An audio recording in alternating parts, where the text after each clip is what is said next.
Welcome to another episode of Saturday Talk Vlog Reactions, and I'm back. It's me, your girl, your mother, whatever you wish to call me. I am that person. Just don't call me a Dumbo. Okay, thank you so much. I'm excited to be back again on this channel, and thank you for everybody who continues to like, subscribe, comment, just do anything. I appreciate you. So shout outs to each and every one of you. So having said that, first of all, oh, my skin is giving. Yo,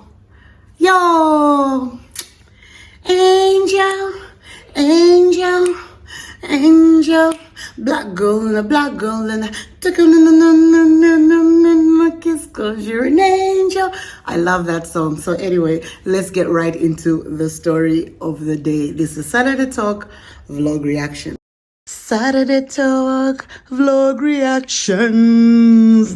So today's story, I don't think there's going to be a lot of laughing. I can't laugh because a part of me is a little bit scared because the subject matter is way above me, way beyond me, way above my pay grade. If I was getting paid for this, I would not even be able to do this job because I'd be like, I can't manage. But you know what? Our girl submitted a story and we are there to make sure that she gets the advice that she needs as we continue to share people's stories, especially my women. So, as I always say, get your tea, get your juice, get your adult beverage, get whatever, because it's about to go down. And yes, I got myself a cup of tea. Fine, it's empty, but doesn't, so what? Okay, are you ready? Yes, let's get right into it. She says, "Dear mother," that's me, "hide my ID. I'm a young woman who's currently in university and I graduate soon. Mine is a little different from the stories submitted." Listen, her story is different indeed. I was not ready. When I was young, my family went through so many challenges. It started with my father losing 3 of his siblings in a space of 2 years, and later on, I lost my elder brother. A few months later, my father was involved in a car crash, but luckily he survived it, thank goodness. After that, my father had to be laid off work because he could not stand for long hours as his job was demanding. This forced my mother to get back to work where she was doing business, selling bags and other items for people. With everything that was going on around, my family went to church where prayers were done, but nothing came out of it. They kept having misfortunes until they had no choice but to talk to family members who suggested that they go out and seek help from a witch doctor. So, yep, this story is about witch doctors and whatnot. My parents went to consult with a witch doctor who then told them that someone in our extended family had placed a curse on our family and that my parents needed to bring a few things to the witch doctor, which included a goat, a white chicken, money, and a picture of their eldest child. I was the oldest child at the time, so my parents took my picture.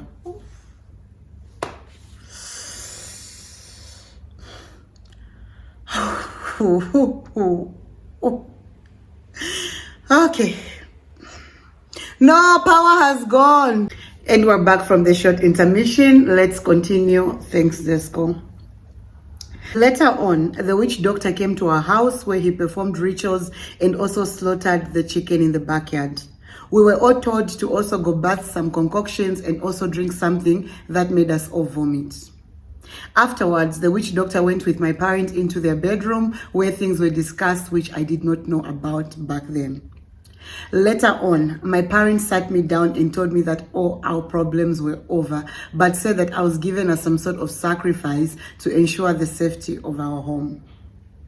I was told that I was promised to the witch doctor and that I was not to have any boyfriend or else he would die if we decided to get married. I'd stayed with this secret for the longest time. After that encounter, everything went back to normal. My father even found a new job and all seemed to be well. I don't know how well it is if your parents went the traditional route and they got a witch doctor who got your picture, by the way, came to your house, did rituals, and after these rituals, they were told that they told you that you were promised to somebody. I don't know how old this witch doctor is, but that just sounds wrong. It sounds gross on so many levels, and it's unfair that your parents, why didn't your parents, let's start there. Why didn't your parents sacrifice themselves? Why didn't they say, don't get our child, get us? Because them, they're old. But they decided to go, I'm sorry, almost the cowardice route by sacrificing somebody who was young. You haven't mentioned how old you were when this happened, but I just still think it's very unfair. As I grew older, I would have dreams of a black figure that would come to me in my dreams. He never touches me, but he would talk to me. Conversations I would even forget in the morning. I would experience this once or twice a month. Going to bed must have been traumatic, and especially for a young person, a young girl. These people. I'm sorry, but your parents didn't do the right thing. Over the years, I've kept my part of the bargain and have not been involved with anyone. Last year, I got close to a male friend of mine and we developed feelings for each other. He has stated that he wishes to marry me and settle down. I've never given him a solid reason as to why I do not wish to marry him. Too much baggage, Maz. When he mentioned this, I went back home to my mother and told her about it. She admitted that she was afraid that something bad would happen to me. So together with my aunt, they made a trip to go see the witch doctor. It's always the aunts. Your mother and the aunts. There's always an auntie somewhere in this. You know, like aunties. Okay. All right. She admitted that she was afraid that something bad would happen to me. So together with my aunt, they made a trip to go see the witch doctor, only to be told that he had died a few years ago. My mother came to inform me of this. Imagine somebody has done a curse on you and then you want to rectify it. You did not even consent, first of all, for this spell or whatever. You did not even consent, but they did it to you, and then you find out later on that this person actually died. My mother came to inform me of this. The last few years, I've not seen this figure in my dreams, and I have a feeling that the spell died with him. I've never told my parents that I used to see him in my dreams. That's another thing. So your parents, I'm sorry, but what I feel is that your parents are the ones who decided to take the initiative of going to see a witch doctor. And then they sorted everything out. They dealt with the witch doctor. They brought the chickens. They brought the goats. They took the money. They took your picture. And in that instance, when the witch doctor came to your house, your parents, unfortunately, their part was done.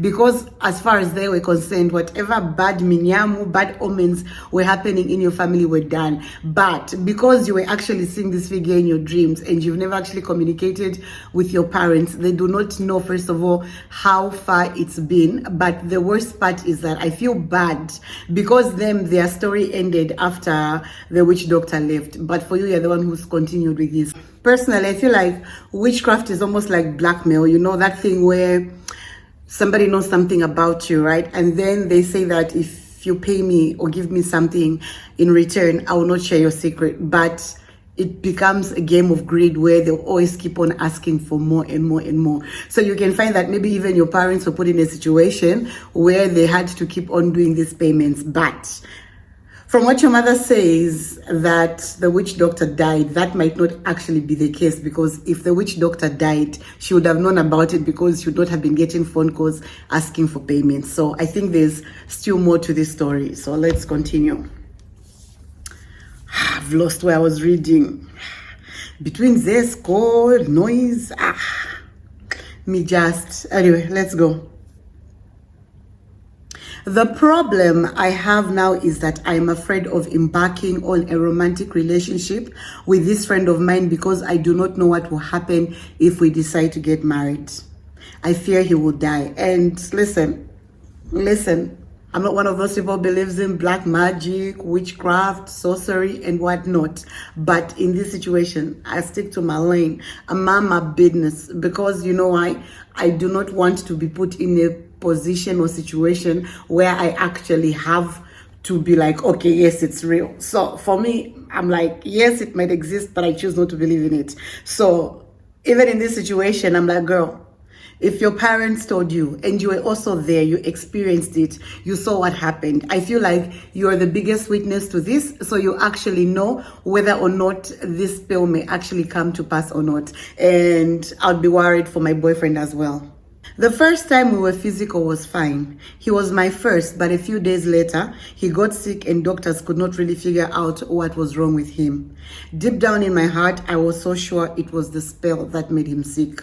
Okay, again, I don't blame you because, you know, sometimes you might not actually be sure that the spell is really working, but then you actually get intimate with someone and then this person gets sick. I don't blame you. Even I would be afraid. I would be freaking out and panicking and losing my marbles because I would be afraid that whatever is happening to him, I am the cause, especially when you know something like this. And it might be a coincidence because coincidence happen, but then sometimes when you think, hold on, coincidences happen. And okay, coincidences happen, right? And in this situation, I'm a bit worried because I know your backstory and I know the background and I know what's been happening. And I don't blame you at all for being worried about what's currently going on. I need advice on what to do. I do not wish to see an innocent person suffer and die because he chooses to marry me. I've never told him about my secret because I fear he may leave me. My mother is afraid of going to church to confess because she claims this will be bad for our family. They are afraid of the evil pointing, accusing fingers. I have sought church intervention before, but I was too afraid to share what happened to me. Even writing this has taken courage because I'm hoping someone out there has a solution. Please ask your followers on any advice that I can do to ensure the spell is gone. And that's where we are now. Okay. Let me just start by saying that I am not well versed in spiritual matters. I'm not even well versed in religious matters a lot. I'm just well versed on life and the streets, and I'm just not the streets you're thinking of, but I'm just well versed in certain situations that have probably happened to me, and I sometimes use my experience to share and offer advice. But coming from a family where we are very non-problematic, we have no problems like this, I can tell you that this is something that's new to me. So I'm just going to use my own judgment and advice and hope that our sisters and brothers in the comments can actually come through with a better solution. Now, having said that, things to do with spirituality and black magic are scary. Witchcraft is scary. Me, I do not like ngangas. I do not like ngangas at all. This thing of getting rich, I do not like. This thing of somebody telling me that, no, you need to drink this. I get so afraid because I am afraid that one day I might inherit a Lilomba. I do not know. I might inherit a Lilomba that speaks Low Valley and me, I speak Lozi and will not be able to communicate. And then it will be telling me that it's hungry and I can't do anything about it because I don't know how to feed these things. Like, you see, this is how crazy my mind goes. But from what you've said, the first thing that I want to pick out is that, girl, your parents were wrong for them to offer you as a tribute or as a sacrifice when you were quite young and you did not even give consent. They decided to take your life and place it in the hands of somebody without actually understanding what the repercussions are. And for me personally, I feel that them doing that is pretty unfair, especially since you've already said that you had people who died in the family. You also had an elder brother who died. It was very wrong for your family to do that. And second,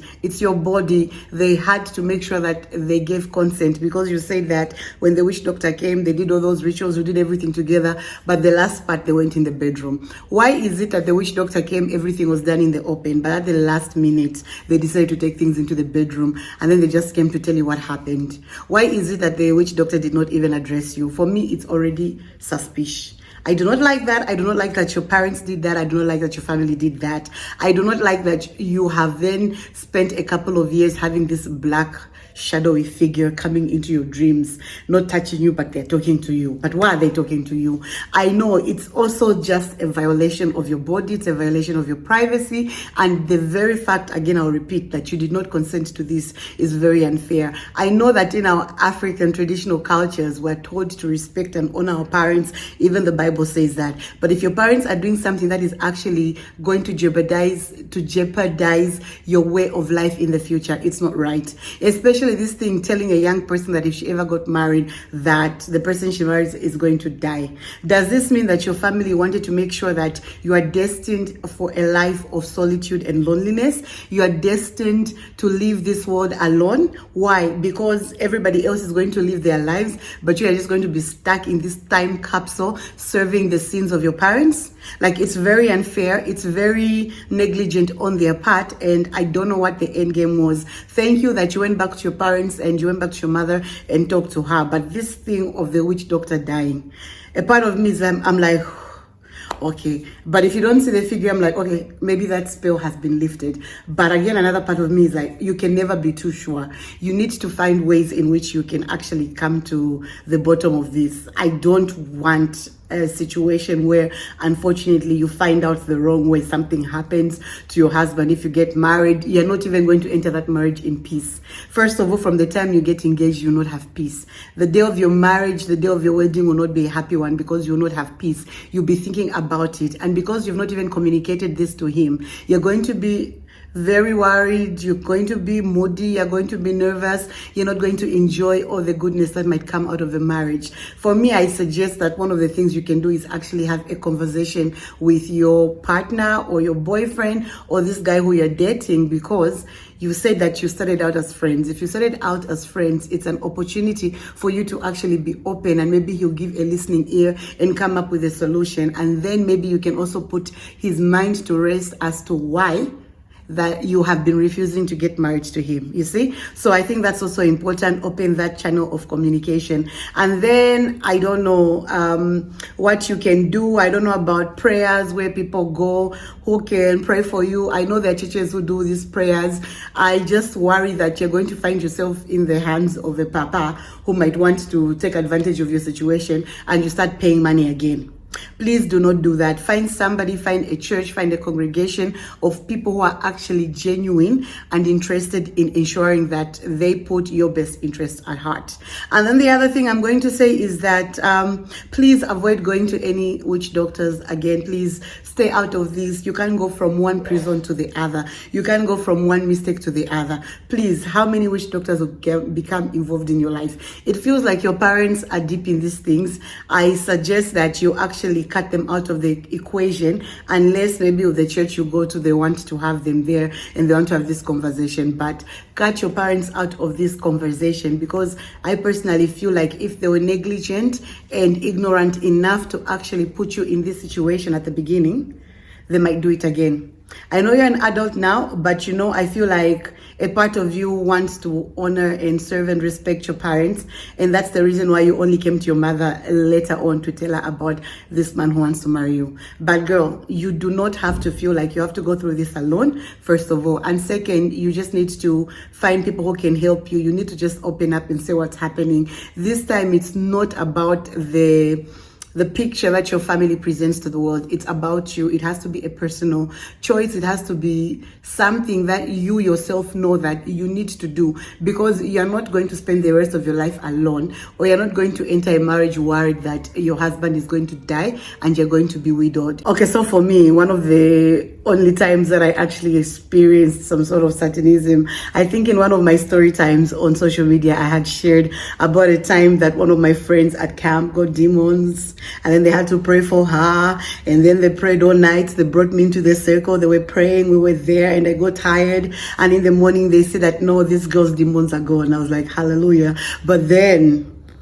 later on in the day, they called me and they were like, the demons left the wick source and got into you. So they had to pray for me and they had to put me in a circle. You guys, that thing was traumatizing. Let me tell you, first of all, I think I was 15 years old, 14, 15. They had no right doing that to me as a child. Second, I was not there with my family or any legal guardian. So it was not right that they actually put me in a prayer circle. I was not happy about it.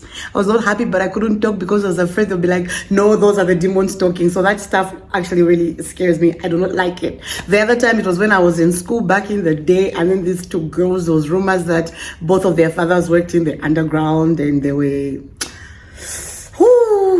in the underground, and that they were fighting in the underground. One of them's father was stronger than the other, and then they decided to bring their children to the same school, and then these two children of different underdogs or different underspirits met. And then let me not even lie, that time I was like, I'm at church. I was even telling myself, I'm like, you know what, the best thing is to pray for these people. And then we put them on the same bed with my friends. You guys, I think we're like 13. We put them on the same bed, and then we made them hold hands, and then they all slept, and then they woke up and they started pulling each other. Anyway, never again. So when it comes to these things of witchcraft, when it comes to these things about spirits, me, I know that people do them, that people go through them, and these things exist. But I just tell myself, I choose not to believe in them. I choose not to participate. I choose not to get anything that they say to me. I'm not even tempted by these people who are trying to sell us Jezebel oils, trying to sell you bracelets, trying to tell you that you're going to grow rich in a short amount of time. I don't believe in that. I don't subscribe in that.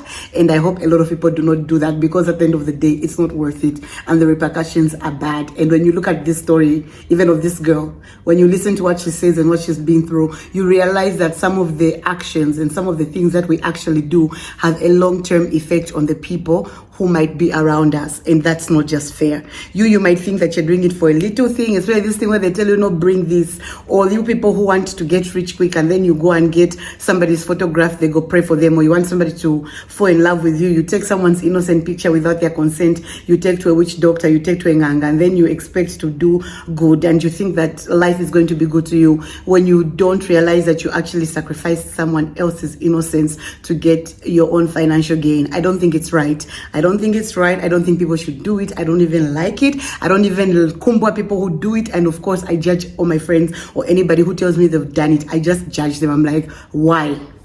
What makes you so miserable and lonely and desperate that you want to put another person's life at risk because you are failing to get your own shit together? You know what I mean? So for me, these things in my opa, I stay away from them. I try not to even think about them. I've never even woke up and said, let me go to Enganga. I've never. Even my mother does not like these things, I know, even, and the other thing is that in our African homes, in our African backgrounds, we like to mix this thing. We like to mix Christianity and witchcraft. Like, people should not even lie. We do like to mix Christianity with witchcraft. Even in this story, this girl, the first thing that she did was her parents went to church. When that didn't work, they decided to go to a witch doctor. They didn't even wait for the results of the church to take place. They just decided to take themselves there. So you find that even in our family, you guys, let's not even lie. You find that they'll tell you, oh, we're Christians and we're believers and we don't subscribe to this things A, B, C, D, E. But then they're the same people, even when you're getting married, they do some weird, crazy ass rituals on children, on women. They do these rituals to you. If your partner dies, they do these rituals to you. They want to cut some hair, they want to shave your head, they want to get someone's pubes and put them in something. So you find at the end of the day, there's just such a contradiction on what belief is and what prayer is and what witchcraft is. Everybody will be like, no, I don't do witchcraft. But then these things also come in different levels. So for me, I'm not going to judge this girl and what she's going through. I think I'm going to blame her entire family circle for allowing certain things to happen to her that should have never happened to her. And I'm also going to blame everybody, all these older women, all these aunties in our homes and places who are the ones who always encourage women to go the extra way. No, get a what you call ndembo, they'll do ndembo, they'll do mankwala for you. This is going to help you do what? This is going to help you keep your mind. This is going to help you do A, B, C, D, E. At the end of the day, it's all witchcraft. It just comes in different styles and forms. Tamvela. Anyway, that was my tea for the day. I feel like this is such a huge burden for one person to bear on their own. My greatest wish is that you actually have a strong support system within your friends or within people. If you go to a church, you've got church people who got your back. But I don't think that it's something that you need to do on your own, because it's difficult to get solutions when you are not able to open or speak up or actually share what you're going through. And for me, I feel like the best thing that you have to do is, one, find yourself a good church, or two, find yourself somebody who you can talk to, or three, just have this conversation with people who might have probably experienced this, or just do your own research. And then the most important thing is you need to find a way to ensure that that spell is gone. That's the only thing, because there's no way you're entering a marriage knowing that this thing is looming over your head. It's just going to make your life a total and utter mess.